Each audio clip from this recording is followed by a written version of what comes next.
but rather we are discussing issues that affect each and every one of us. Issues of taxation, debt, budget, corruption, the cost of living, unemployment, and opportunities for all Kenyans, especially our young people. If you go back on my Twitter account, I made a commitment to the country in 2019, 2020, that the conversation in Kenya is going to change. It is not going to be about personalities.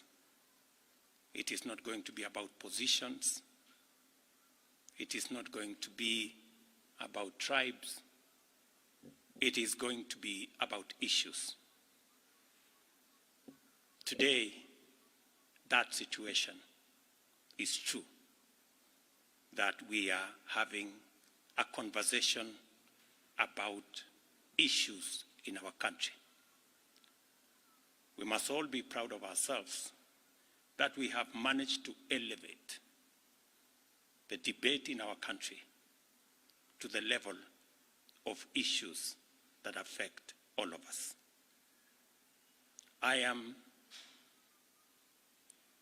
very happy that we are having a conversation about jobs for our young people, about opportunities for business, about manufacturing, about taxation, about debt, and all the other things that are important to all of us.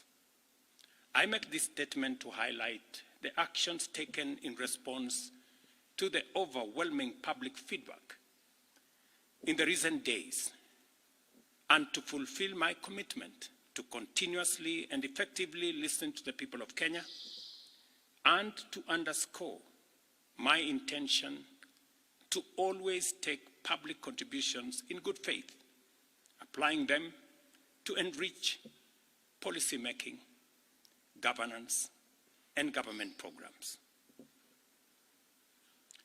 Public debt is and continues to be a major point of engagement and conversation in Kenya. I have today appointed an independent task force to carry out a comprehensive forensic audit of our public debt and report to us in the next 3 months. This audit will provide the people of Kenya with clarity of withdrawing the finance bill is the reduction of our revenue targets by 346 billion. Over the last few days, our Treasury team has been assessing the adverse impact of either reducing the budget by 346 billion in full or borrowing the 346 billion in full. And cutting the entire amount in our assessment would significantly and drastically affect the delivery of critical government services, while borrowing the whole amount in full will occasion a fiscal deficit by a margin that would have significant repercussions on many sectors, including our exchange rates and interest rates. We have since, after extensive consultations, struck a middle ground, and we will be proposing to the National Assembly a budget cut of not the entire 346, but a budget cut of 177 billion, and borrowing the difference. Whatever we are going to borrow, the difference will increase our fiscal deficit from what I intended to be 3.3% of our GDP. It will now go up to 4.6% of GDP, still lower than last year, and will be used to fund some of our critical government services. We will use the money that we will borrow to protect funding for some of the critical areas that the people of Kenya have asked me to protect. They include hiring of junior secondary school teachers and medical interns, funding the milk stabilization program for our dairy farmers, reviving our stalled road projects that are in many parts of Kenya, retaining the fertilizer subsidy program that has helped us manage our cost of living, settling the debt owed to farmers in our coffee sector, capitalizing the Coffee Cherry Fund to support our farmers in that sector, enabling public-owned sugar mills to pay outstanding debts to sugarcane farmers for their deliveries, additional funding for higher education, new funding model that was in our plan will now receive additional funding, settling arrears owed to counties, settling arrears for NGCDF, and settling arrears for our pensions. Accordingly, in keeping with the enhanced austerity measures we have committed to implement and align government expenditures within the budgetary implications of the withdrawal of the Finance Bill 2024, the following actions shall be taken with immediate effect towards the realization of the new budget. 47 state corporations with overlapping and duplicating functions will be dissolved, resulting in the elimination of their operational and maintenance costs, and their functions will be integrated into the respective line ministries. Staff currently employed by the affected corporations will be transferred to ministries and other state agencies within government.